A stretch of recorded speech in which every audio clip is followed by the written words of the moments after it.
Conexionistas, bienvenidos, bienvenidas a Conexionistas, una emisión más después de un fin de semana que estuvo bastante movidito por la detención de Caro Quintero. Bueno, pues vamos a hacer un análisis de lo que son las lecturas y las implicaciones de esta captura.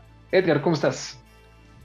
Amigas, amigos de Conexionistas, como ya vieron, está con nosotros una vez más Alejandro Envila para ofrecernos una perspectiva distinta, complementaria de lo que está pasando en términos de la cultura política en México. Y bueno, no podemos hacer a un lado, observar con una lupa, ¿no? Qué es lo que está pasando o qué se desata a raíz de esta captura de este famoso narcotraficante que ha simbrado las redes, los medios. Es una nota que está en todos lados. Entonces queremos un poco salirnos de esto y ver esto de los distintos ángulos y lecturas que esto tiene. Alejandro, muchas gracias por otra vez estar con nosotros. ¿Qué es lo que ves, Alejandro, de este fenómeno mediático por lo pronto? A ver, Armando, Edgar, muy buenas tardes a los amigos del auditorio. Empezaría diciendo que efectivamente por el momento es un fenómeno más bien mediático. Yo no creo y entiendo que mucha gente en la prensa no comparte mi opinión, pero yo la sostengo. Yo no creo que haya sido un golpe al narcotráfico de grandes dimensiones, porque, perdón, pero yo no comparto la tesis de que Rafael Caro Quintero sea al día de hoy, a mediados de julio de 2022, uno de los grandes capos de la droga en México. Hay quienes dicen que sí lo es. Yo creo que él es un capo de hace 40 años, es una leyenda, sin duda, pero su momento fue en 1982, 1985, con Ernesto Fonseca y con Miguel Ángel Félix Gallardo, aquella primera gran generación de capos mexicanos. ¿Qué ocurrió? Bueno, pues que cayó en la cárcel en 85 y luego pasó 28 años en la cárcel. Perdón, pero yo no creo que a la velocidad a la que se ha movido el mundo y también el negocio de la droga, después de 28 años en la cárcel, él haya conservado su estructura, sus canales de distribución, su poder en un negocio sumamente cambiante y acelerado. Rafael Caro Quintero traficaba marihuana, básicamente marihuana. Dicen algo de cocaína, en realidad básicamente marihuana. Bueno, pues hoy la marihuana y su consumo son legales en muchísimas partes de los Estados Unidos, porque además era introductor de marihuana a los Estados Unidos. Para uso recreativo es legal en muchas partes de los Estados Unidos. En México pronto también lo será. Para allá va el mundo, para la legalización de este estupefaciente, así como se legalizó el alcohol un día y como se legalizó el tabaco. O sea, vamos, esto no es nuevo. Perdón, yo insisto, no creo que él mantenga ese poder y esa jerarquía de gran capo de las drogas, que hoy tienen otros personajes, otros cárteles, que además han crecido muchísimo más de lo que creció el cártel de Rafael Caro Quintero en su momento. Es otra realidad, es otro México, es otro tiempo. Pero vamos, voy a la segunda parte. Creo que lo importante de la detención, lo que lo vuelve mediático y lo que lo vuelve un asunto de altísimo interés para los Estados Unidos y para el gobierno de México, es la implicación que tiene, por qué realmente lo detienen, por qué le interesa a los Estados Unidos, es por el asesinato y tortura y asesinato de Enrique Camarena, un agente de la DEA, un mexicano con nacionalidad norteamericana, secuestrado en México, llevado a Guadalajara, a una casa de seguridad, torturado ahí, y bueno, pues resulta que quienes lo secuestraron, según muchas versiones, fueron agentes de la Dirección Federal de Seguridad. ¿De dónde dependía, de quién dependía la Dirección Federal de Seguridad? Pues era un organismo de la Secretaría de Gobernación, encabezada nada más y nada menos por el señor Manuel Bartlett Díaz. Creo que el nombre de Manuel Bartlett es lo que le da importancia, peso y perspectiva política, no solo policíaca, hacia adelante a la detención de Rafael Caro Quintero. La posibilidad de que Caro Quintero vaya a los Estados Unidos, enfrente cargos como los va a enfrentar por la muerte de Enrique el Kiki Camarena, y que entonces hable de lo que sabe, ¿no? Y lo que pero muchas... ¿qué lectura le das al momento político? El presidente literalmente bajándose de la arena. Bueno, ¿te refieres tú a la llegada del presidente a Washington y luego su regreso? En política no hay casualidades, aquí Edgar Rodríguez nos lo ha dicho muchas veces, y pues definitivamente sería ingenuo pensar que esto no fue parte de lo que le dijeron a Andrés Manuel López Obrador, al presidente de México, que iba a ocurrir, e iría mucho más allá todavía. Creo que esta es la salida que tiene el presidente López Obrador, es decir, entregar a este hombre a la justicia norteamericana para recomponer un poco su relación con el gobierno de los Estados Unidos, para tomar aire hacia el tramo final de su mandato, porque viene con muchos problemas y franco deterioro, no en su imagen personal, pero sí en la imagen de su gobierno. Ajá. Y en la de sus corcholatas también. Esto le vendría muy bien. Detener a un capo, entregarlo a la justicia norteamericana, e incluso me aventuro más allá. Si esto implica la caída de Manuel Bartlett, López Obrador como político ha demostrado ser pragmático antes que otra cosa. Y podríamos estar frente a la caída de uno de sus más cercanos colaboradores, con además un elemento adicional. Manuel Bartlett representa esta política en materia energética, particularmente en materia eléctrica, que tiene sumamente molestos a los inversionistas extranjeros, al sector privado, a los inversionistas extranjeros, particularmente a los inversionistas norteamericanos que metieron dinero, y no poco dinero, muchos miles de millones de dólares, a la generación de electricidad por parte de privados en México, de acuerdo a la reforma eléctrica autorizada, aprobada y promulgada en el sexenio de Enrique Peña Nieto.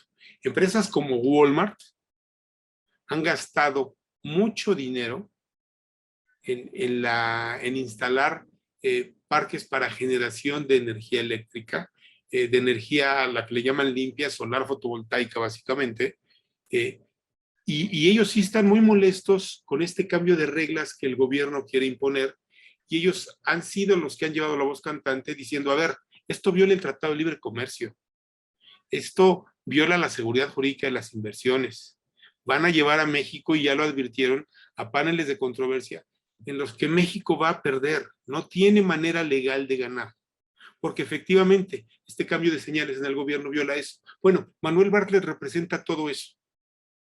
Entonces, ahora sí, como dice el clásico, no vaya siendo que la detención de este señor Caro Quintero, insisto, un capo de hace 40 años, un capo de cuando ustedes, señores, y yo éramos jóvenes, muy jóvenes, tenga que ver hasta con el tema de la política en materia de generación de electricidad que este gobierno ha adoptado, que representa Bartlett, porque esto va a involucra directamente a Manuel Bartlett Díaz y lo coloca en una posición muy delicada, muy complicada.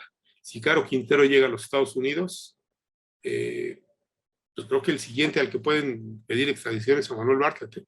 Sí, yo coincido contigo. Yo creo que de entrada lo menos que se puede decir es que entra a una posición incómoda. Ahora, déjenme salirme de la coyuntura, borrar los nombres, porque me parece que pues, es una reflexión muy puntual sobre el capo en turno. Pero leyendo lo que tú comentabas, Alejandro, en tu columna del día de hoy, en Conexionistas, sobre este aspecto y un poco hurgando lo que se comenta por ahí. Quiero pensar en el fenómeno de este poder fáctico que, como bien dijiste al comienzo de tu intervención, ha evolucionado. Y esa evolución a mí me dice sofisticación, no nada Sí, más crecimiento en términos de terreno, sino sofisticación en términos de sus prácticas criminales, ¿no? Desde la diversificación hasta la profesionalización, capacidad de fuego, capacidad de fuego. Es decir, el fenómeno que se enfrenta hoy es un fenómeno muy distinto al de hace 40 años, ¿no? sin duda, sin duda. Además de que se ha multiplicado, que antes tenías 2 cárteles, ahora tienes una infinidad. Y leyendo esto en alguno de los artículos, me parece que fue el Los Angeles Times, en donde hablaban, ¿no? de cómo Caro Quintero crece y al cobijo, o no al cobijo, pero sí dentro del sexenio de Miguel de la Madrid, como dando a entender que había una especie de pacto. Y hay mucha tinta derramada que habla del pacto que se tuvo con el cártel de Sinaloa durante el gobierno de Fox, durante el gobierno de Felipe Calderón, ahora durante el gobierno de López Obrador. Eh, Pareciera que entonces el denominador común es, a partir de cierto momento en la historia, no estoy seguro que haya sido en los 70 cuando aparecen estos cárteles, quiero pensar que este proceso de sofisticación y de concentración de poder, no lo sé ubicarlo en los 80, no soy experto en la materia, pero hoy a mí me parece inimaginable una presidencia de la República que no tenga que negociar con algún cártel justamente por esta evolución de los cárteles. Me parece que es ingenuo pensar que quien se siente en la silla presidencial, en el caso mexicano, lo puede hacer sin conversar y tener por lo menos puentes de comunicación directos con alguno de estos cárteles. Me parece que esta historia de combatirlos y que todavía no llega al espacio federal y que es un fenómeno básicamente en los estados o en los gobiernos estatales, yo no me creo ese cuento.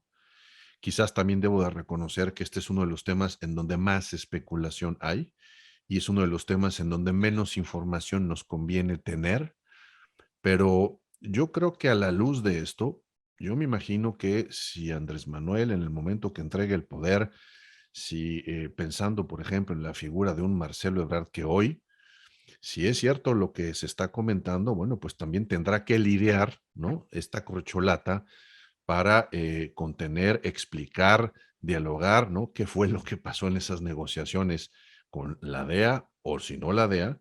Pero además, ¿no? Pensando en el futuro. O sea, imaginas tú, Alejandro, en este escenario de poderes fácticos, que el siguiente presidente, ¿no? Sea un presidente que pueda ejercer su presidencia sin dialogar con el narcotráfico. Yo no me lo veo. A ver, definitivamente no.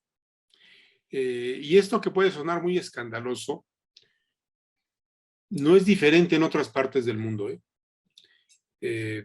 Puede resultarnos decepcionante, pero el narcotráfico es simple y sencillamente, con mucho poder de fuego, con un gran poder económico, es una mafia. Sí, Como mafias existen en otros países, en otras economías, la del sí, sí. narco, la del tráfico de personas. A ver, en los Estados Unidos el tema es que está legalizada, ¿no? Pero la mafia de la producción y la distribución y la venta de armas, Sí, sí, ese sí. es un poder fáctico y Exactamente. no es el único, ¿eh? Entonces, Sí, este no es un fenómeno, volvemos, mexicano. No, de Los acuerdo. cárteles operan en los Estados Unidos y fueron los colombianos y han sido los mexicanos y seguramente, vamos, la mafia rusa tiene presencia en los Estados Unidos y en muchos otros países, México incluido. Eh, vamos, el narco es otra mafia, pero es claro. eso, es una mafia. Qué te parece, Alejandro? Si pues dejamos para un segundo capítulo de esto todo el tema de las consecuencias que va a tener toda esta detención. Ah, no, por supuesto, por supuesto. Hay mucho de qué hablar y sí, creo que el tiempo ya nos comió, A Así variar. es. pero efectivamente hay mucho de qué hablar porque esto está empezando y está acaparando la agenda. Me quedo con esto último que dijiste, Alejandro, y citando a un pensador austriaco, que básicamente su sanción nos incomode, ¿o no? Decía, el crimen organizado es la extensión de la política en otros medios. Entonces ya no es un tema nada más, pues es un tema ya de política y de guerras de poder. Alejandro, muchísimas gracias.